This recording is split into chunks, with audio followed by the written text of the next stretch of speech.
آپ کو عربوں اور اسرائیلیوں کا جد امجد بھی مانا جاتا ہے۔ یہی وجہ ہے کہ جوڈیزم، کرسچینٹی اور اسلام تینوں ریلیجنز میں آپ کو بہت اہم بلند مقام حاصل ہے۔ آپ کے دو بیٹے تھے، حضرت اسماعیل علیہ السلام اور حضرت اسحاق علیہ السلام۔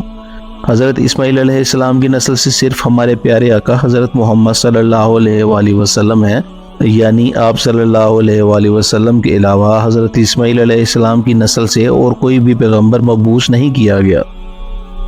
حضرت اسحاق علیہ السلام کے دو جڑواں بیٹے تھے، جن میں حضرت یعقوب علیہ السلام پیغمبر تھے۔ حضرت یعقوب علیہ السلام کا لقب اسرائیل تھا۔ قرآن کریم میں کل 16 مرتبہ آپ کا نام آیا ہے اور کئی جگہ اللہ تعالیٰ نے آپ کی قوم کو آپ کے لقب یعنی بنی اسرائیل کے نام سے مخاطب کیا ہے۔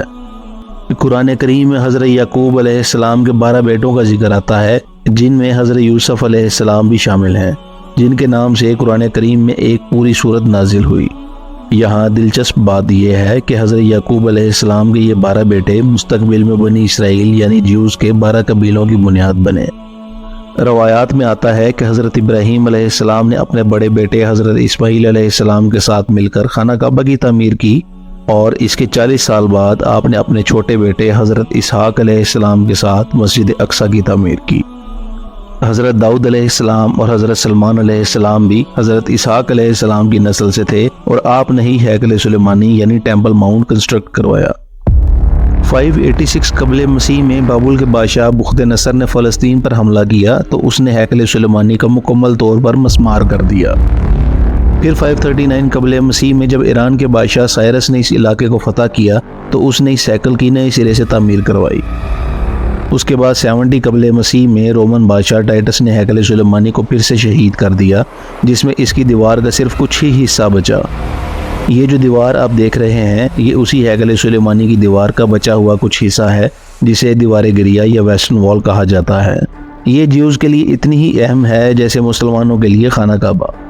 جب حضرت عیسیٰ علیہ السلام کو بنی اسرائیل کی طرف مبعوث کیا گیا تو 2 گروپس بن گئے۔ ایک گروپ نے آپ کو نبی ماننے سے صاف انکار کر دیا، دوسرے گروپ نے آپ کو نبی مان تو لیا لیکن انہوں نے تمام حدیں ہی پار کر دیں اور آپ کو اللہ کا بیٹا تصور کرنے لگے۔ یوں یہ دونوں گروپس 2 الگ ریلیجنز بن گئے۔ حضرت عیسیٰ علیہ السلام کو نہ ماننے والے جیوز یہ یہودی کہلائے، اور آپ کو اللہ کا بیٹا ماننے والے کرسچینٹی کی بنیاد بنے۔ ایسے 2 ریلیجنز جوڈیزم اور کرسچینٹی سٹارٹ ہوئے۔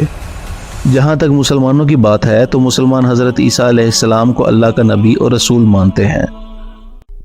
دوستو، جیوز حضرت عیسیٰ علیہ السلام کو نہیں مانتے تھے اور جیوز نے ہی حضرت عیسیٰ علیہ السلام کو قتل کرنے کی کوشش کی تو اللہ نے آپ کو آسمانوں پر اٹھا لیا۔ اکارڈنگ ٹو کرسچنز، جیوز نے ہی حضرت عیسیٰ علیہ السلام کو مصلوب کر کے قتل کیا تھا، اس لیے کرسچنز اور جیوز ایک دوسرے کے دشمن بن گئے۔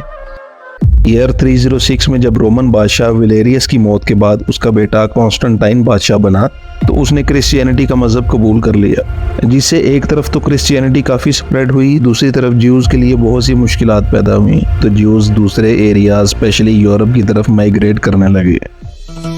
اس کے بعد ایئر 638 میں حضرت عمر رضی اللہ تعالیٰ عنہ نے رومن سے بیت المقدس کو آزاد کروایا، تو اس کے بعد یہاں پر 2 سگنیفیکنٹ کنسٹرکشنز ہوئیں۔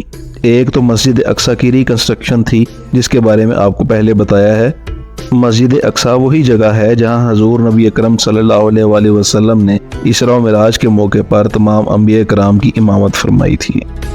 اور سیکنڈ، یہاں پر گنبد صخرہ یا ڈوم آف دی روک کی کنسٹرکشن تھی۔ یہ ایک پتھر کے اوپر بنایا گیا گنبد ہے اور عربی میں صخر پتھر یا چٹان کو کہتے ہیں، اسی وجہ سے اسے گنبد صخرہ یا ڈوم آف دی روک کہا جاتا ہے۔ اس گنبد کی بھی تینوں ریلیجنز میں ایک الگ اور اہم حیثیت ہے۔ جیوز اور کرسچنز کے مطابق یہ وہی جگہ ہے جہاں سے دنیا کی ابتدا ہوئی۔ ان کے عقیدے کے مطابق یہی وہ پتھر ہے جس پر حضرت ابراہیم علیہ السلام نے اپنے بیٹے حضرت اسحاق علیہ السلام کو قربان کرنے کی کوشش کی، اور یہی حضرت عیسیٰ علیہ السلام لوگوں کو دین کی تبلیغ کرتے تھے۔ مسلمانوں کے مطابق مسجد اقصی میں انبیاء کرام کی امامت کے بعد حضور کریم صلی اللہ علیہ وآلہ وسلم اسی پتھر سے براق پر سوار ہو کر معراج کے سفر پر گئے تھے۔ اب آپ سمجھ گئے ہوں گے کہ اس ایریا کی مسلمز، جیوز اور کرسچنز کے لیے کتنی امپورٹنس ہے۔ دوستو، یہ ہماری فلسطین سیریز کا پہلا پارٹ تھا۔ امید ہے آپ کو کافی انفارمیٹیو لگا ہوگا اور بہت سی نئی چیزیں سیکھنے کو ملی ہوں گی۔ اگر ویڈیو پسند آئی ہو تو اسے لائک اور اپنے دوستوں کے ساتھ شیئر کریں۔ چینل پر نئے ہیں تو سبسکرائب کر لیں اور بیل آئیکن پریس کر دیں تاکہ اگلے پارٹس کے نوٹیفیکیشن آپ کو مل سکیں۔ انشاءاللہ جلد ہی نیکسٹ پارٹ میں آپ سے ملاقات ہوگی. اللہ نگہبان.